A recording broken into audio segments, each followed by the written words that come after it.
Regresando un poquito a los versículos anteriores, cuando Jesús declaró: yo no he venido a abrogar la ley, sino a cumplirla, no solo respondió la inquietud que había en el corazón de los demás, sino que también estableció la absoluta claridad con la cual su postura iba a estar acorde a la Escritura. Es decir, todo lo que iba a enseñar Jesús, ya sea por palabras o por obras, es conforme a la Escritura. Habíamos dicho en el anterior sermón acerca de esta serie que la idea también aquí es que Jesús está poniendo en su lugar la ley en cuanto a cómo tiene que ser vivida y entendida. Entonces, puede ser, que es una de las ilustraciones que les di, puede ser que alguien diga: yo sé acerca de un tema por experiencia, ¿no? Yo sé acerca de la paternidad, tuve 3, 4 hijos, hasta 10 hijos tuve. Yo sé mucho acerca de la paternidad, pero si no sabes nada de la ley, entonces no sabes nada de nada. Y así otros temas complicados que Jesús los va a tomar. Si Jesús hace referencia directa a la ley, entonces ya nos está dando un mensaje de cuál es la posición de la ley en nuestra vida. Y la ley siempre tiene que estar en nuestra boca, no importa tu experiencia, la ley es lo importante. Así que Él no vino a disminuir la ley, no vino a suavizar la ley, no vino a reemplazar la ley. Él vino a mostrar su verdadero sentido. Y esto es significativo, hermanos, porque para demostrar que su enseñanza es acorde a la ley, Jesús va a hacer algo espectacular. De hecho, no lo había notado, y creo que muy pocos lo notan si lo vemos por temas. En el momento que nosotros vemos al Sermón del Monte como un solo sermón, empezamos a ver cosas que antes no lo veíamos. Entonces Jesús está dando una postura en cuanto a la ley. Mi doctrina y todo lo que voy a enseñar es conforme a la ley. Esa es su postura. Y para argumentar y dar ejemplo de que esa es su postura, de que su enseñanza no rompía la ley, Jesús va a profundizar en 2 mandamientos. Es decir, da su postura: mi enseñanza es conforme a la ley y este es mi argumento, va a decir Jesús. ¿Cuáles son sus argumentos? 2 mandamientos. ¿De qué mandamientos? De los 10 mandamientos. No apeló a textos desconocidos ni a palabras sueltas. Tomó 2 de los mandamientos más respetados, más repetidos, más conocidos del tiempo de los judíos. Y esos mandamientos va a ser el 6º mandamiento, que es no matarás, y el 7º mandamiento, que es no cometerás adulterio. Lo vuelvo a repetir para que tengamos en mente esto. Jesús está dando una postura. Mi enseñanza es conforme a la ley, y este es mi argumento. ¿Cuál? El 6º mandamiento y el 7º mandamiento. Ahora, quiero darles una nota ahí breve, si quieren anotarlo. Si alguien vino de una tradición católica, cuando me escuche decir el 6º mandamiento, que es no matarás, pues se levantará y dirá: no, es el 5º mandamiento. No es el 6º, sino es el 5º mandamiento. De hecho, esto también lo noté cuando estaba revisando las notas de mi anterior sermón acerca de esto. Yo había puesto que es el 5º mandamiento. Y yo dije: ¿qué? ¿Me equivoqué? ¿O qué pasó ahí? Pero no. Resulta, hermanos, que algunos, según la tradición que fueran enseñados, podrían tener a no matarás como el 5º mandamiento, porque hay una división dependiendo de la tradición. Entonces, para hacerlo corto, los católicos y algunos grupos luteranos ponen al 5º mandamiento como no matarás. Pero los protestantes y la mayoría de iglesias reformadas ponen a no matarás como el 6º mandamiento. Lo dividen de distinta manera. Siguen siendo 10, pero lo dividen de distinta manera.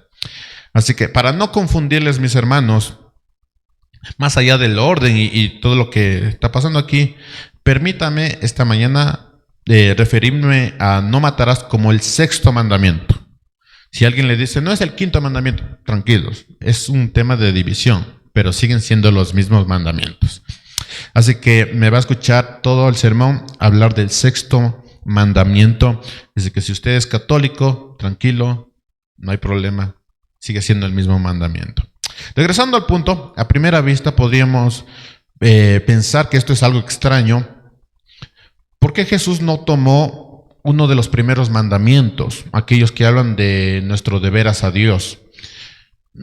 Yo me preguntaba, ¿no era más contundente empezar su argumentación acerca de su postura diciendo, no tendrás dioses ajenos? Creo que es uno de los mandamientos más poderosos que se tienen, que es de los primeros, ¿no? Pero él va directamente al sexto mandamiento, así que me pareció extraño el cómo Jesús lo toma. Sin embargo, Jesús va intencionalmente a estos mandamientos que tratan de nuestra relación con el prójimo, porque ahí se encontraba una de las mayores distorsiones que existía. Los líderes religiosos habían reducido los mandamientos a un nivel meramente externo, superficial, cumplible.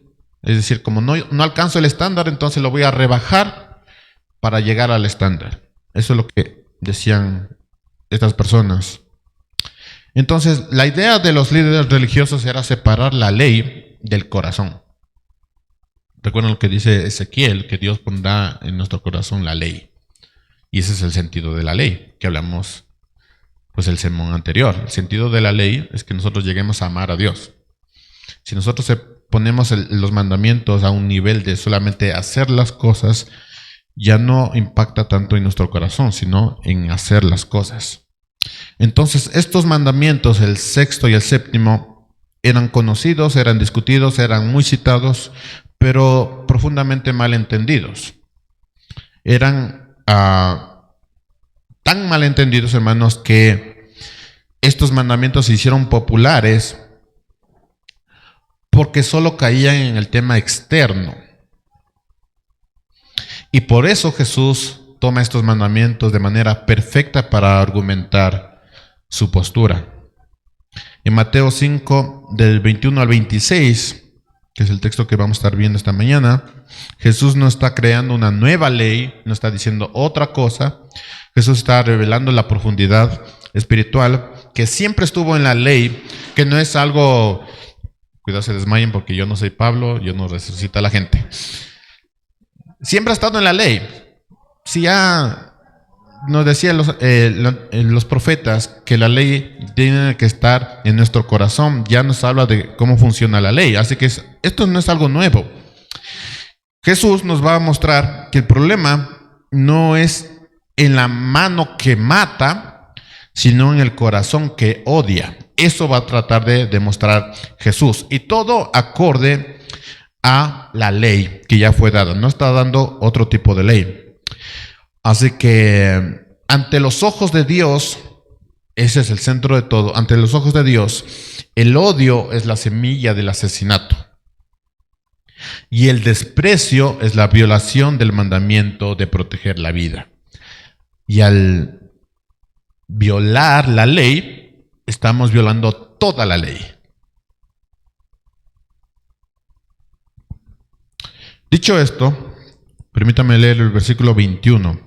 Dice, ustedes han oído que se dijo a los antepasados, no matarás, y cualquiera que cometa homicidio será culpable ante la corte. Pero yo les digo que todo aquel que esté enojado con su hermano será culpable ante la corte. Y cualquiera que diga insensato a su hermano será culpable ante la Corte Suprema. Y cualquiera que diga idiota será merecedor del infierno del fuego. Por tanto, si estás presentando tu ofrenda en el altar y ahí te acuerdas que tu hermano tiene algo contra ti, deja tu ofrenda ahí delante del altar y ve y reconcíliate primero con tu hermano y entonces ven y presenta tu ofrenda. Ponte de acuerdo pronto con tu adversario mientras vas con él por el camino, no sea que tu adversario te entregue al juez y el juez al guardia y seas echado en la cárcel. En verdad te digo que no saldrás de ahí hasta que hayas pagado el último centavo. Sé que muchos están ansiosos de llegar al tema del adulterio y el matrimonio, que es el tema siguiente, pero permítanme decirles algo con honestidad. Desde mi perspectiva, difícilmente, hermanos, vamos a encontrar otro mandamiento que muestre con tal claridad cómo el ser humano distorsiona la palabra de Dios. Este mandamiento es perfecto y por eso Jesús lo toma antes de irnos directamente al adulterio, el divorcio y el matrimonio. Así que si tú no entiendes primeramente lo que está diciendo aquí Jesús en cuanto al odio, no vas a entender lo que va a pasar después, que es el matrimonio y el divorcio. Y usted dirá, ¿qué tiene que ver? Pues todo lo que une es la ley y la interpretación de la ley. Entonces, el divorcio, hermanos, lo podremos entender mejor cuando nosotros entendamos lo que Jesús está diciendo en cuanto al odio. Así que primero es necesario irnos a este mandamiento y después vamos a entender mejor el matrimonio y el divorcio. Así que quiero comenzar, hermanos, llevándonos a una verdad dolorosa en cuanto a nuestro país. Nosotros conocemos las cifras alarmantes de muertes violentas en nuestro país.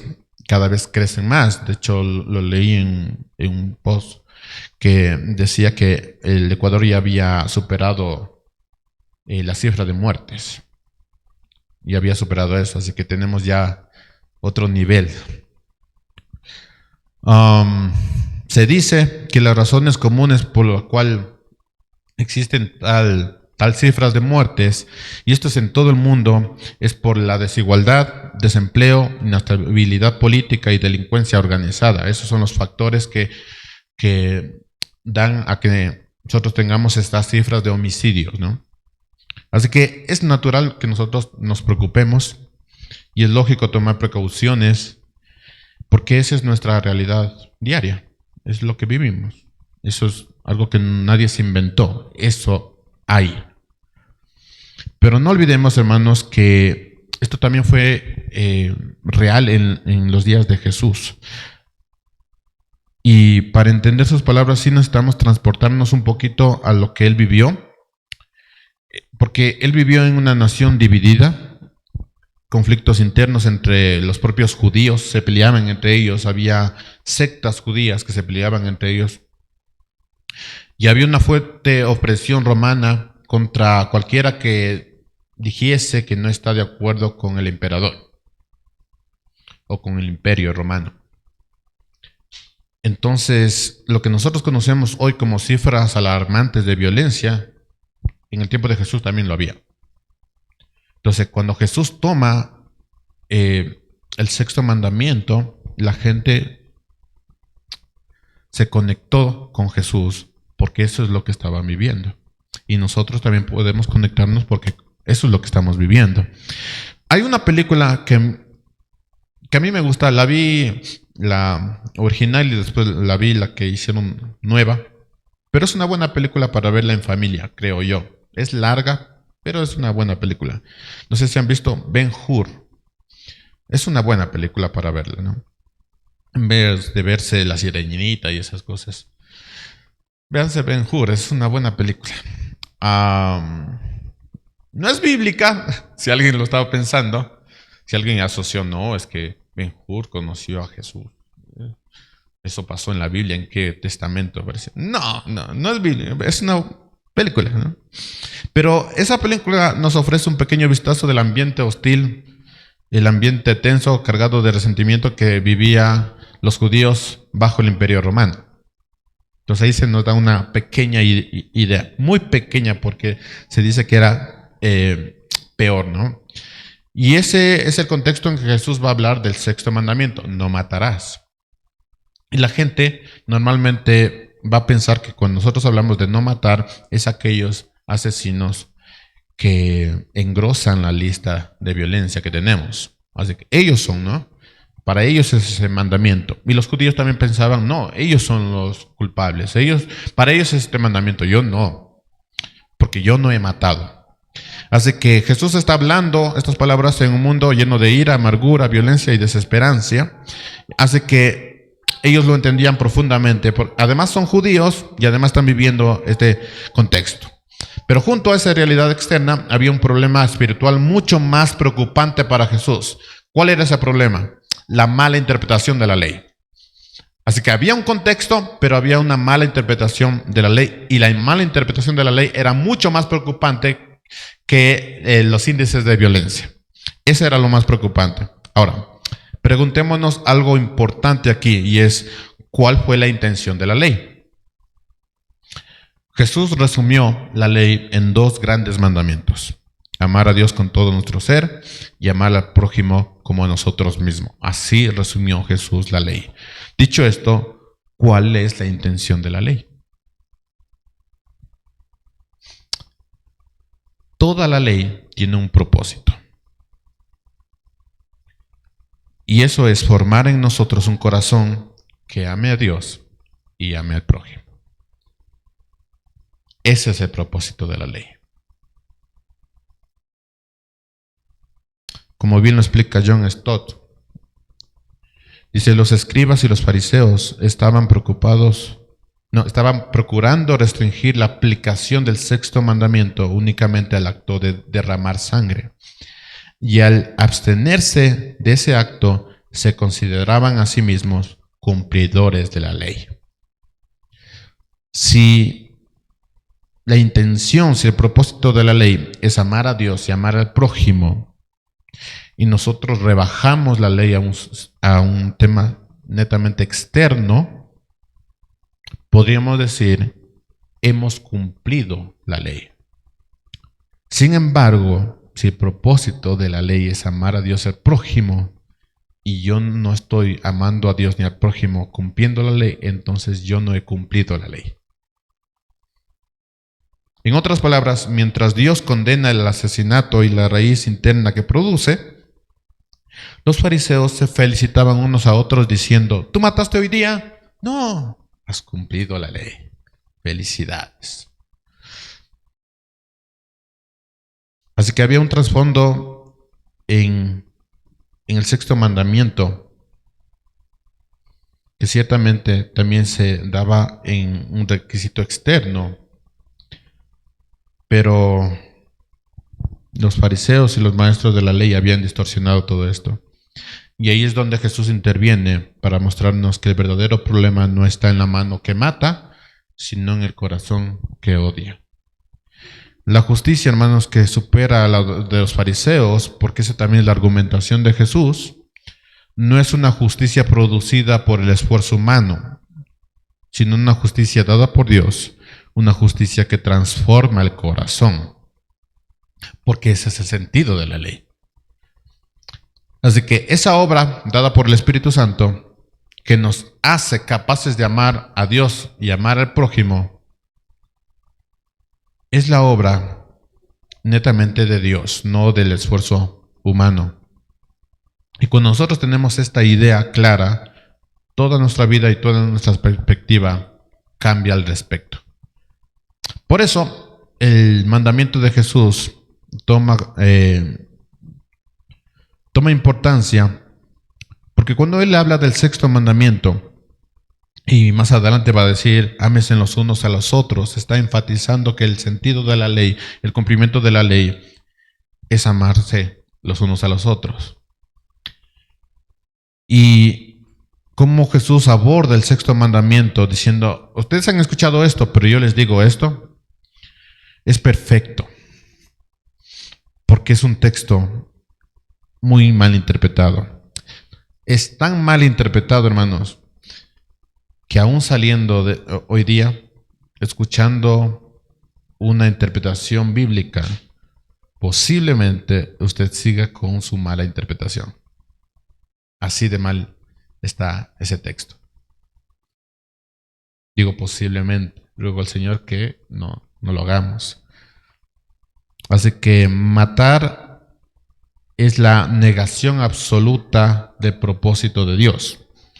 Pero Jesús dice, no solo es matar, es odiar.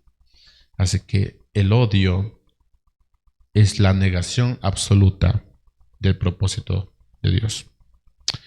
Y el apóstol Pablo lo afirma con claridad en Romanos 13:8.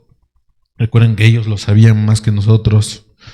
Dice Romanos 13:8, no deban a nadie nada, sino el amarse los unos a los otros, porque el que ama a su prójimo ha cumplido la ley. Creo que no hay texto más claro sobre esto. Continúa diciendo, porque esto dice, no cometerás adulterio, dice Romanos 8:9. No cometerás adulterio, no matarás, no hurtarás, no codiciarás y cualquier otro mandamiento, o sea, de los 10 mandamientos. En estas palabras se resume, amarás a tu prójimo como a ti mismo. El amor no hace mal al prójimo, por tanto, el amor es el cumplimiento de la ley.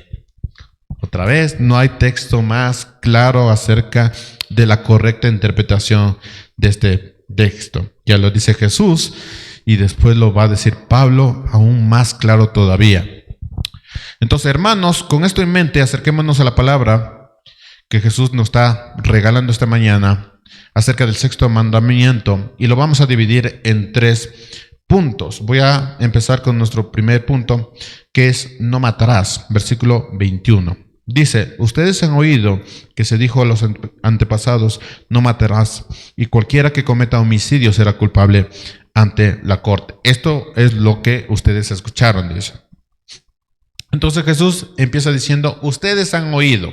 Es decir, Jesús está tomando un mandamiento perfectamente discutido, hablado, conocido por todos, y lo coloca en su verdadero enfoque. Todos ustedes conocen este mandamiento y todos ustedes conocen lo que se había dicho acerca del mandamiento. Ahora yo les voy a decir lo que significa el mandamiento. Entonces, en nuestras versiones más clásicas de la Biblia, aparece una distinción entre matar y asesinar.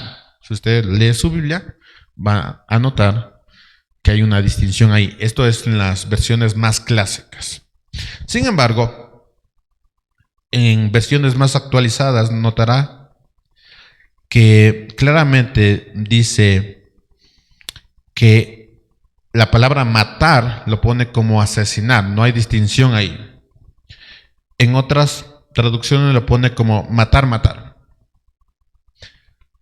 Lo que está diciendo Jesús no es hablar acerca de asesinar a una persona. Eso no está diciendo Jesús. De hecho, el mandamiento no va por ahí. En realidad, Jesús está usando la misma palabra que aparece en la ley. Asesinar con intención. O sea, no está hablando simplemente de quitar la vida por quitar la vida. Es decir, porque pasó. Está hablando de algo específico, es decir, asesinar con intención. Esa es una especificación que nos da la Escritura. Entonces, ¿qué es asesinar? ¿Qué es lo que está diciendo la Biblia, que está diciendo la ley acerca de esta palabra de asesinar? ¿Qué es asesinar? Bueno, asesinar es quitarle la vida a alguien con intención, movido por el odio, malicia, venganza, orgullo o desprecio. Eso es asesinar. Y esa es la palabra que está utilizando la ley y Jesús. Esta distinción, porque es importante hacerla, esta distinción está claramente dada en la Escritura. De hecho, cuando Josué repartió la tierra, se estableció ciudades llamadas las ciudades de refugio para quienes quitaban la vida sin intención. Entonces, los judíos ya tenían claramente distinguida la intención de la no intención. Si ya en los tiempos de Josué, en capítulo 20 y en Números 35 ya se especifica que hay muerte sin intención, entonces cuando nosotros nos vamos a la ley, a los 10 mandamientos, nos está hablando de una muerte con intención. Recuerden, esta aclaración es importante para entender lo que está pasando. Porque si nosotros decimos y vamos por la calle diciendo, yo no he asesinado, pero Jesús te está diciendo, no, si tú has asesinado, porque en tu corazón hay odio, entonces hay una intención. Y si hay intención, entonces la ley se cumple en ti. Mis hermanos, La ley siempre apuntó más allá del acto exterior. Señala lo que ocurre en el corazón. La ley no solo prohíbe resolver los conflictos mediante la violencia, o sea, no prohíbe eso, no es que te está diciendo no mates porque hay otras soluciones, eso no está diciendo la ley. Nos llama a vigilar lo que hay en nuestro corazón. Ese fue el sentido de la ley. Y este punto es central, hermanos, porque el homicidio es quitarle la vida a una persona creada por Dios. Y al atentar contra la imagen de Dios y contra el soplo de vida de Dios, tú estás declarando la guerra contra Dios. Ahora déjemelo poner en las palabras de Jesús.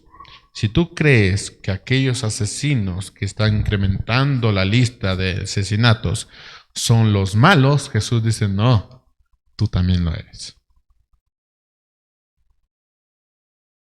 Es más, tú has declarado la guerra contra Dios. Versículo 21. Ustedes han oído que se dijo a los antepasados, no matarás, en el sentido externo, ¿no? Y cualquiera que cometa homicidio será culpable ante el juicio. Así que el énfasis de aquí, hermanos, es esa interpretación que se estaba dando al acto externo. Pero la ley misma diferencia estas intenciones. Por eso existían ciudades de refugio. Y al reducir la ley a un acto externo, quedábamos con personas que iban todos por la calle diciendo, ¿tú mataste? No, eres un cumplidor de la ley. Pero la ley te decía, no, tú también eres un asesino. Permítame explicarlo de manera un poquito más sencilla. ¿Qué es más fácil? ¿Matar físicamente a una persona? ¿O odiarlo, guardar rencor, enojarse, insultarlo? ¿Qué es más fácil? Como somos expertos en eso, guardar rencor, insultar, eso es más fácil. Es mucho más fácil odiar. ¿Por qué? Porque nosotros pensamos que al odiar a una persona, guardarle rencor, enojarme con una persona, insultar a una persona, pues no hay consecuencias. Por eso es fácil. Porque nadie lo ve. Porque creemos que como no se manifiesta externamente asesinando a una persona, entonces todo está bien. Pero quitarle la vida a alguien es mucho más difícil y conlleva consecuencias. A nadie le va a gustar ir a la cárcel. Entonces, guardo mi rencor, lo odio, desprecio, lo insulto, pero no hago el acto externo. Eso diríamos viendo la ley de una forma superficial. De hecho, muchos van a decir, yo no he matado, solamente no me cae esa persona. Sí, lo he insultado, pero matado no. Eso quiere decir que yo soy un cumplidor de la ley. Viene Jesús y te dice, no, ese corazón es el verdadero problema. ¿Cuál es el resultado de una mala interpretación de la ley?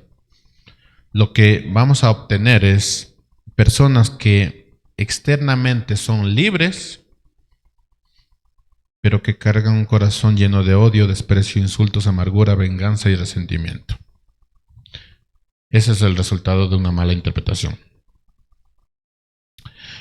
Si lo conectamos un poquito al tema del divorcio y del matrimonio, por eso es importante interpretarlo bien, podríamos decir nosotros, no, yo no me he divorciado. Mi matrimonio está intacto. He mantenido mi matrimonio.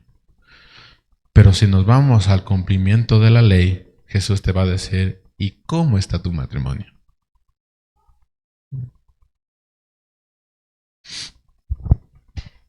Reducir la ley a un simple acto externo es permitir que caminemos entre multitudes de personas cuyo corazón está en guerra abierta contra Dios. Entonces nosotros vamos a estudiar, vamos al trabajo, cogemos el bus o lo que tengamos que hacer, compartimos con gente. Todos ellos no han asesinado, no han matado, no están en la cárcel, pero están en una guerra abierta contra Dios. Tenemos muchas de esas personas.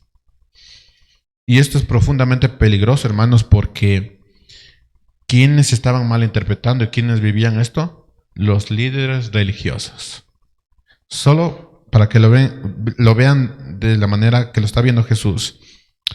¿Quiénes eran los asesinos aquí? Los peores. Los líderes religiosos. Ellos eran las personas que estaban frente a los judíos enseñándoles sobre la ley, pero ellos guardaban odio en su corazón. Para no cargarnos con los líderes religiosos, los judíos también habían aceptado esto diciendo: yo no he matado, yo estoy bien, pero guardaban odio en su corazón. Segundo punto, la raíz del problema. Versículo 21. Ustedes han oído que se dijo a los antepasados: no matarás, y cualquiera que cometa homicidio será culpable ante la corte. Pero yo les digo que todo aquel que esté enojado con su hermano será culpable ante la corte.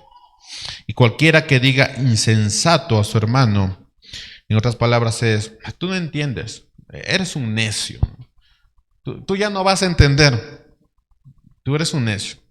Eso es insensato, ¿no? Cualquiera que le diga insensato a su hermano será culpable ante la Corte Suprema, y cualquiera que le diga idiota será merecedor del infierno del fuego. Jesús da un giro sorprendente a todo lo que estaban pensando ellos, porque ellos pensaban: no, como yo no he matado, entonces soy un cumplidor de la ley. Soy buen cristiano, buen judío. Soy un cumplidor de la ley. No he matado. Si lo conectas con el matrimonio, yo no me he divorciado. Soy un cumplidor de la ley. Soy un buen tipo. ¿Sí? Pero Jesús le da la vuelta y les dice: ustedes han oído, pero yo les digo esto. Jesús muestra que la verdadera justicia no consiste en evitar el mal visible, sino arrancar la semilla que produce ese mal. Es decir, el odio, la amargura. Él traslada el mandamiento al terreno del corazón. Porque los maestros de la ley lo llevaron al tema legal, al tema exterior. Pero Jesús lo traslada al tema del corazón, donde realmente nace el pecado. Así que primero dice: ustedes han oído esto, indicando que la lectura externa de los maestros de la ley era una muy mala interpretación. ¿Y qué oyeron ustedes? Dice: no matarás, es decir, el acto externo, el acto físico. Ustedes escucharon eso. Sin embargo, dice Jesús, yo les digo que eso no es todo. Jesús está exponiendo el problema del mandamiento. ¿Cuál fue la raíz del mandamiento? El enojo, el desprecio, la hostilidad que habita en el corazón. Ese es el problema. Él revela que el mandamiento no trata solo con las manos que matan, sino con el corazón que cultiva odio. Ese es el problema. Así que, ¿recuerda usted que Jesús demandaba una justicia superior a los de los fariseos?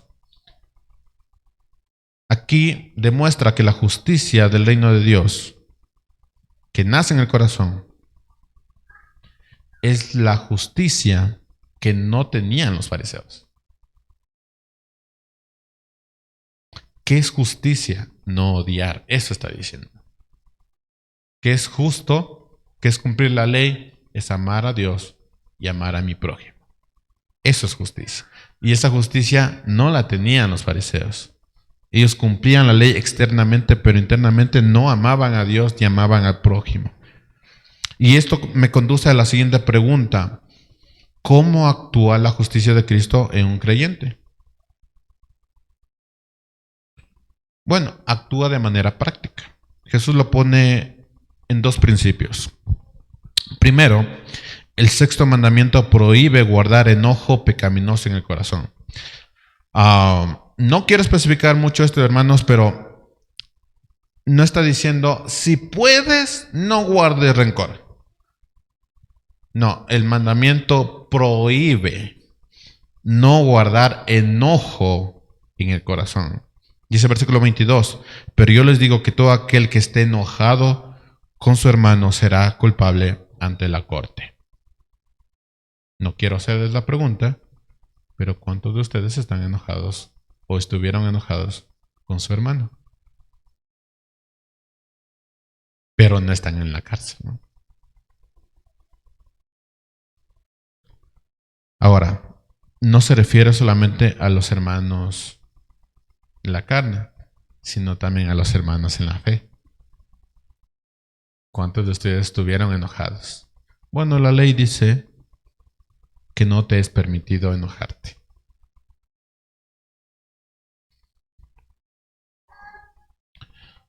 Ciertamente no todo enojo es pecado, sabemos eso, porque si alguien comete un pecado, pues no te vas a reír, te vas a enojar. Pero aquí está hablando de un resentimiento pecaminoso, es un enojo pecaminoso en el corazón, es un deseo no bueno para la otra persona. Son de esos deseos que tú le dices, ya eres un necio, no aprendes. Que el Señor te castigue, ¿no? Que te haga pasar malas cosas y así aprenderás. Y así verán que yo tenía razón. Eso es lo que te está prohibiendo. De hecho, Pablo lo explica en Efesios 4, 26, 27. Airaos, pero no pequéis. O sea, pueden enojarse, pero que no llegue eso al pecado. No den lugar al diablo, dice Pablo. Así que el enojo prolongado abre la puerta a todo lo contrario al amor. ¿Qué va a haber cuando uno tiene enojo prolongado? Resentimiento, amargura, deseo de venganza. Eso hay. Y eso es contrario a lo que la ley te está diciendo. No guardes enojo. No tengas un enojo pecaminoso contra el hermano. Y Jesús es muy claro en esto porque el que guarda enojo quebranta el mandamiento, el sexto mandamiento, y al quebrantar una sola de las leyes, quebrantamos todas las leyes, entonces estamos en una guerra abierta contra Dios. Para hacerlo más personal, hermanos, la persona que anda diciendo que es cristiano y ha quebrantado uno de los mandamientos y aún así dice que es cristiano y que es un hombre fiel y justo porque no hace cosas externas, porque no está en las calles, no bebe, no fuma, va de la casa al trabajo y de la casa y del trabajo a la casa, es un hombre recto, pero ha quebrantado la ley de Dios. Debería estar en la cárcel. Eso dice. Aquellos cristianos que se ven a sí mismos como cumplidores de la ley, la pregunta sería, ¿cómo está tu corazón?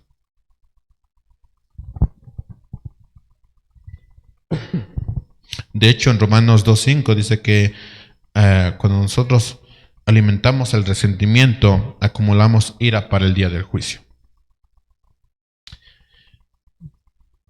Hermanos, esto es bastante fuerte porque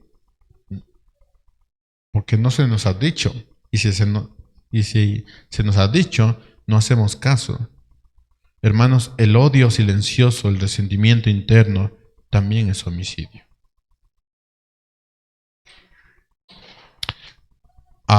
El segundo principio de cómo actúa la justicia de Dios en el creyente, dicha por Jesús, es el sexto mandamiento prohíbe expresar el enojo de forma verbal.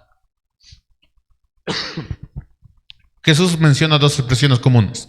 Necio, que es la palabra de desprecio y de humillación. Eres un necio, no vas a entender, eres un necio, no comprendes, eres necio. Y la otra es fatuo en las versiones más clásicas, hablando de idiotas, eres un idiota, no entiendes, ¿no? Y esta es una acusación grave hacia la otra persona. Tú no entiendes. Está diciendo, tú no entiendes. Ese es el insulto, tú no entiendes. Así que el problema no estaba en la palabra, hermanos, sino en el espíritu que pronuncia eso. De hecho, alguien decía que malas palabras no hay las malas intenciones. Tiene sentido, ¿no? pero tampoco vamos a hablar esas palabras que no son buenas. Pero aquí son insultos, digamos, suaves, porque comparado con lo que dice el mundo y cómo se expresa lo del mundo, decirle a una persona necia es como, eso ni siquiera es insulto, ¿no? Eso es una caricia, ¿no? Eso es un impulso para que se levante. Pero no, aquí dice es un insulto, es algo fuerte. Incluso Moisés fue disciplinado por expresar su enojo, llamándoles a todos rebeldes. Les dijo, cuando todo el pueblo se levantó, Moisés les dijo, ustedes son un pueblo rebelde, pero lo dijo desde la ira. ¿Y cómo reaccionó Dios hacia Moisés? Pues fue disciplinado. Donde lo vemos en Números 20, si lo quieren después ver. Entonces la Biblia prohíbe confrontar el pecado, prohíbe hacerlo desde un corazón airado, no desde un amor restaurador. La Biblia prohíbe que tú le digas a otra persona que está en pecado desde la ira. O sea, eso prohíbe la Biblia.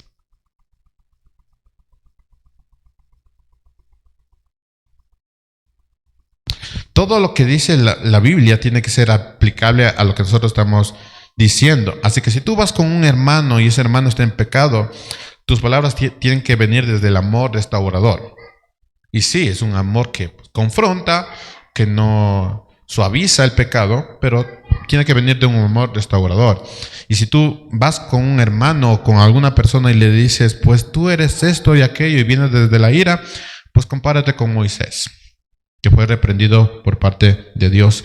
Jesús nos dice que esa clase de insulto expone el corazón homicida de aquella persona que dice que es cristiana, ¿no? ¿Cuál es el punto central aquí, hermanos? Que Cristo llama homicidio a todo resentimiento oculto, a toda palabra hiriente. Lo que algunos se justifican diciendo, no, es que yo soy sincero. Yo lo que veo lo digo, yo soy bastante sincero. Ellos son unos tontos, unos inútiles, unos necios. Yo soy sincero. Lo que estas personas dicen que es justificación por su sinceridad, tú les llama, has matado a esa persona. Te llama homicida. Para aquellas personas que dicen, ¿cómo está la delincuencia en el Ecuador? ¿Cuántos homicidas están en la cárcel? Bueno, Jesús te dice, tú también deberías estar ahí. Tú también eres un homicida. No, pero yo no insulté, no utilicé esas palabras fuertes, solo le dice necio. No, tú también eres un homicida. Has quebrantado la ley de Dios.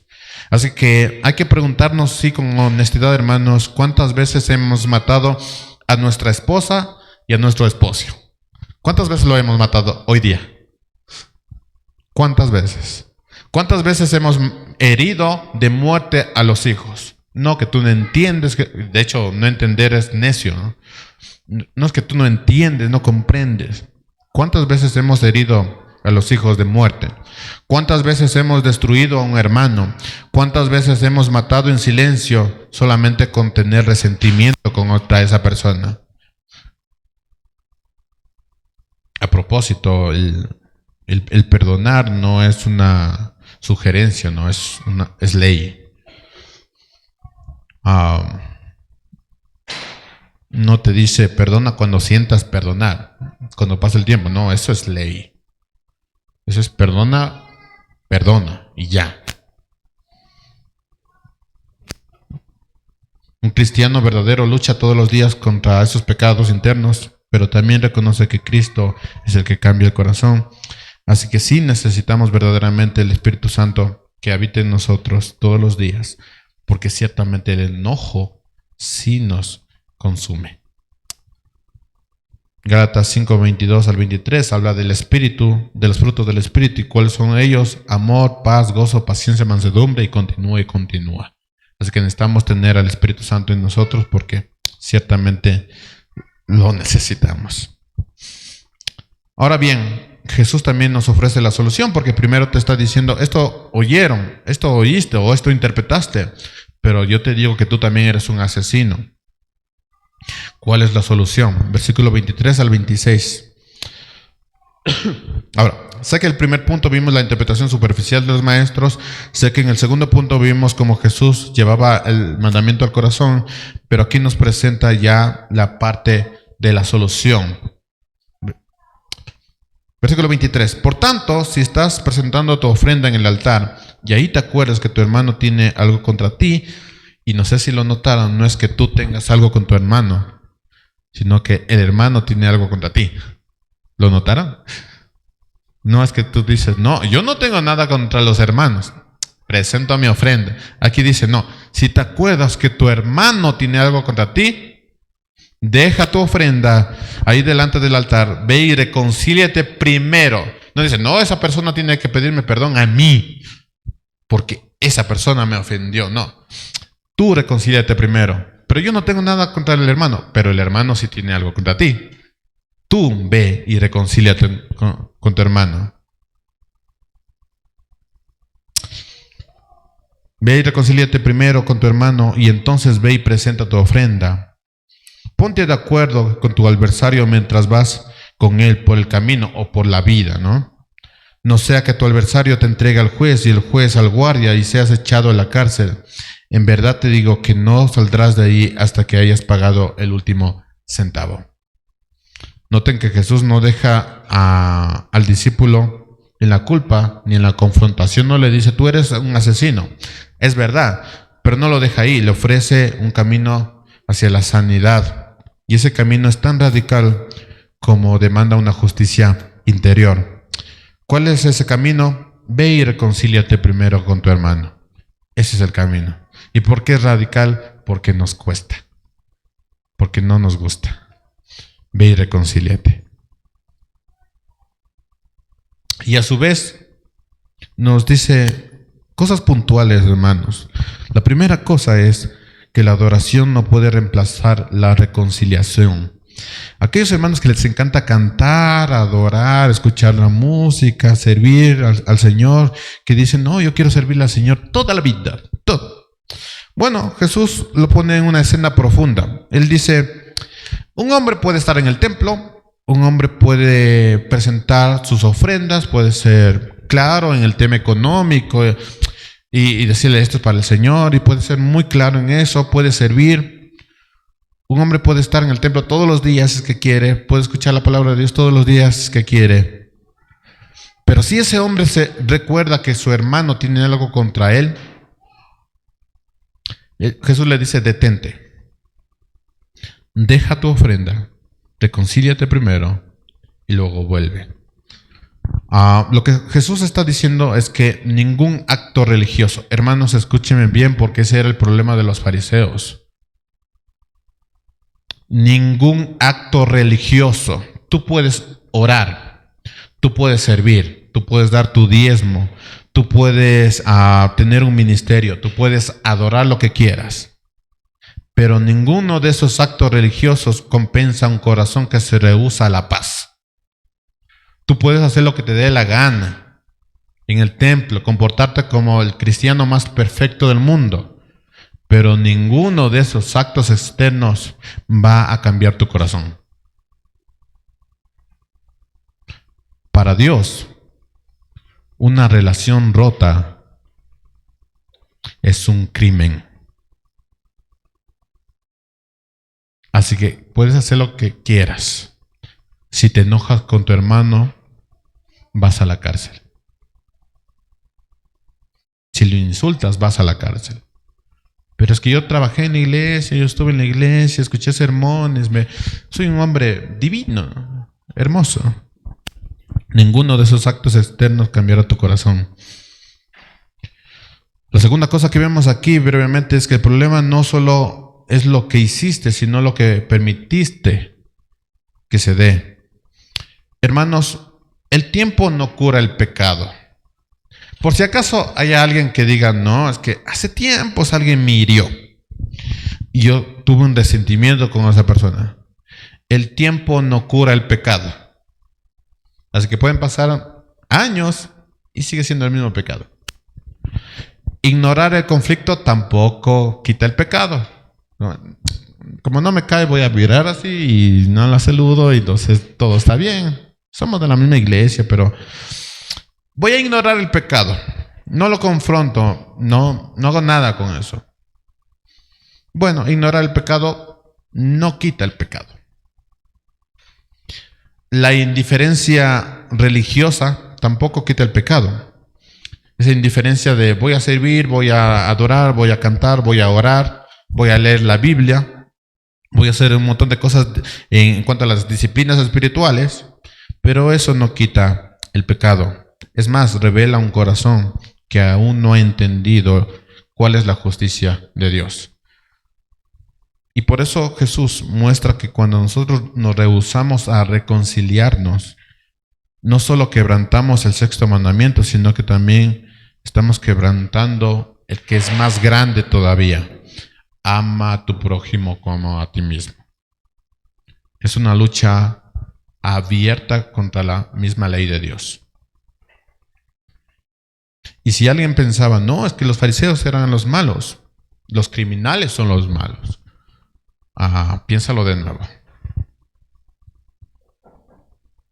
Un corazón que no perdona es un corazón que no ha entendido cuánto ha sido perdonado. Les había dado esta pequeña sugerencia a algunas personas. Ustedes saben que hoy tenemos las redes sociales y están abiertas a todo ser que pueda tener dedos y que pueda escribir y que ahora puedes decir lo que quieras, hablar de lo que quieras. No sé si ustedes han hecho esto, pero cuando alguien te ha herido, inmediatamente puedes utilizar una publicación y decir, no, como de, es un guiño, pero no digo quién me hirió, ¿no? Guiño, guiño, para que vea todo el mundo y se entere todo el mundo. Miren, eso es algo que preocupante de tu corazón, porque tú no has entendido la justicia del reino. Voy a poner esta publicación para guiño.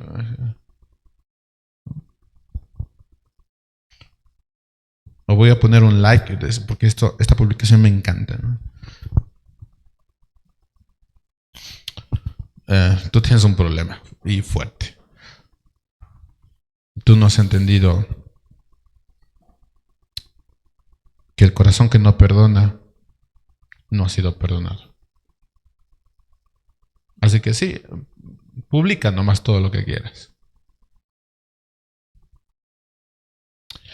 La tercera cosa que vemos aquí es que reconciliarse es evidencia de una verdadera obra de Dios. Un ciudadano del reino de Dios no busca esconder su enojo con actividades religiosas. No compensa su pecado con cosas buenas que hace para Dios. Más bien procura llevar la paz con todos. Ese es aquel ciudadano del reino de Dios. Porque conoce que la paz de Cristo que está ofreciendo es distinta a la paz de Roma. La pregunta en todo esto es, ¿qué estoy ofreciendo a Dios? Porque esto inmediatamente nos lleva a nuestra vida, a nuestro servicio. ¿Qué le he ofrecido a Dios? ¿Qué le estoy ofreciendo a Dios? Y con eso, ¿con qué corazón le estoy ofreciendo? Quien se acerca a Dios sin reconciliarse está tratando de adorar a Dios con un corazón dividido. Y para dejarlo claro, porque Jesús lo dice, Dios no acepta ninguna ofrenda que nace de la desobediencia. Por eso, antes de presentar tu ofrenda, déjalo ahí en el altar. Antes de ponerlo ahí, ve y reconcíliate y después da tu ofrenda. ¿Por qué? Porque Dios no acepta nada con corazón desobediente. Así que cualquier cosa que hemos hecho y hemos dicho, no, es que son cosas para Dios, lo hemos dado para el Señor, y hemos guardado resentimiento, amargura, hemos insultado a una persona, Dios no acepta nada de un corazón desobediente.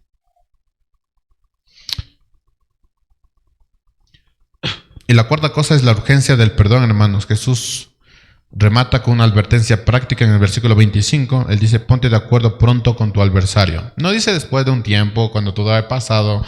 No, pronto, hazlo pronto. Porque la falta de reconciliación siempre va a crecer.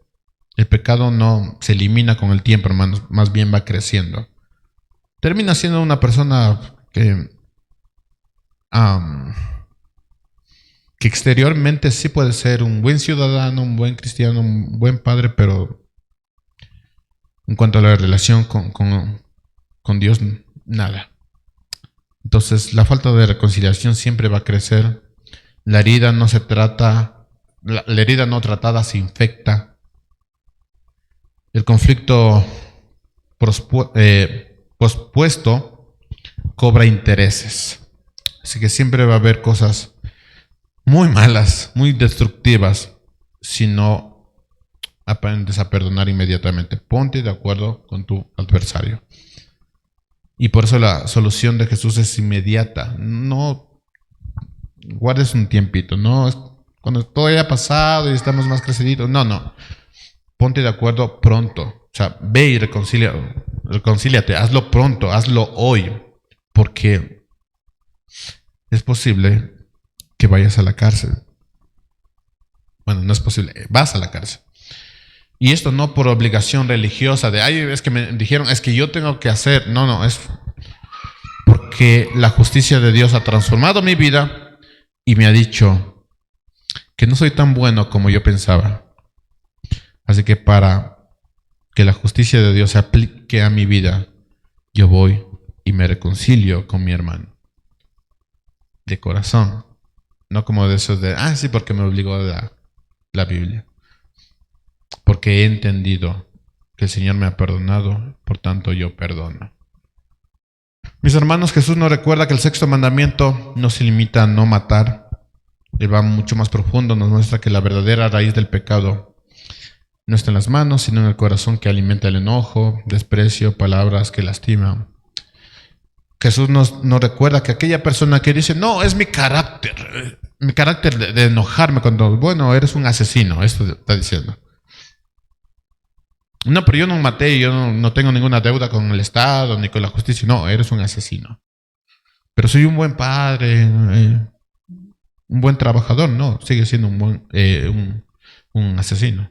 Pero voy a la iglesia, oro, leo la Biblia. No, eres un asesino. Hermano, ninguna apariencia religiosa puede producir la justicia que Dios demanda. Solo la obra de Cristo en nosotros puede darnos esa justicia. Pero esta es la buena noticia para todos. Lo que Jesús está pidiendo, Él mismo obra en nosotros. Nosotros no podemos hacer nada. Él es el que pone la ley en nosotros. Así que, si has sentido enojo, que estoy seguro que sí lo has hecho, puedes confesar tu pecado.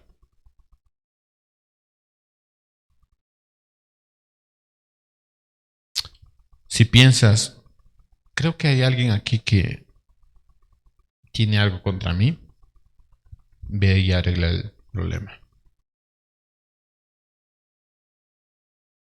Antes de cantar, servir, dar, Jesús nos llama a arrepentirnos y a buscar la paz. Ve y arregla el problema. No, que no pase tiempo, ve y arregla el problema.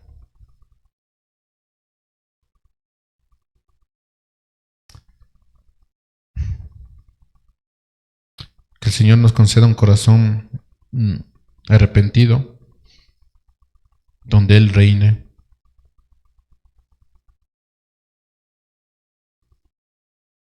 Que el Señor nos conceda su obra en nosotros, para dejar de utilizar su escritura incumpliendo la ley. Hermanos, la ley del odio destruye, pero la ley de Dios restaura. Antes de ir terminando, hermanos, quiero dejar algo muy claro que nos va a ayudar a mirar las siguientes enseñanzas de Jesús.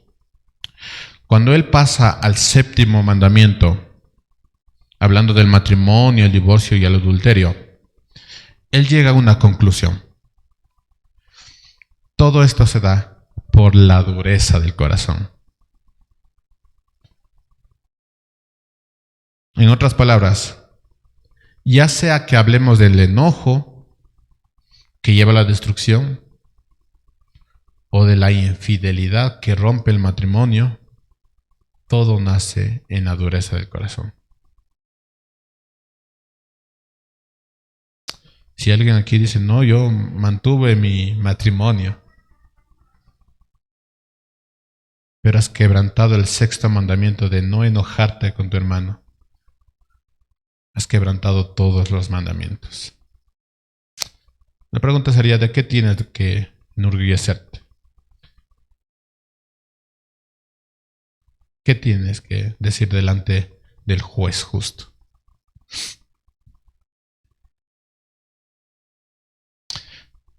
Pero también viene la solución, y es que es Dios quien pone la ley en nosotros. Así que necesitamos ir delante de Cristo, delante de Dios, delante del Espíritu Santo, y entregar nuestro corazón, porque lo necesitamos. J.C. Riley dice, tan profundas son las raíces de la corrupción humana, que aún después de hacernos nacer de nuevo, hemos sido renovados, es decir, hemos sido limpiados, santificados, justificados, y hacernos parte y miembros de la iglesia de Cristo. Estas raíces siguen vivas en el fondo de nuestro corazón, y como la lepra en las paredes de una casa, nunca nos vamos a librar de esa lepra hasta que la casa terrenal se haya disuelto. Todos nosotros vamos a lidiar con esto, y lo vamos a hacer hasta que nuestra casa, nuestro cuerpo, se haya disuelto. Así que busquemos de Dios, porque realmente sí lo necesitamos.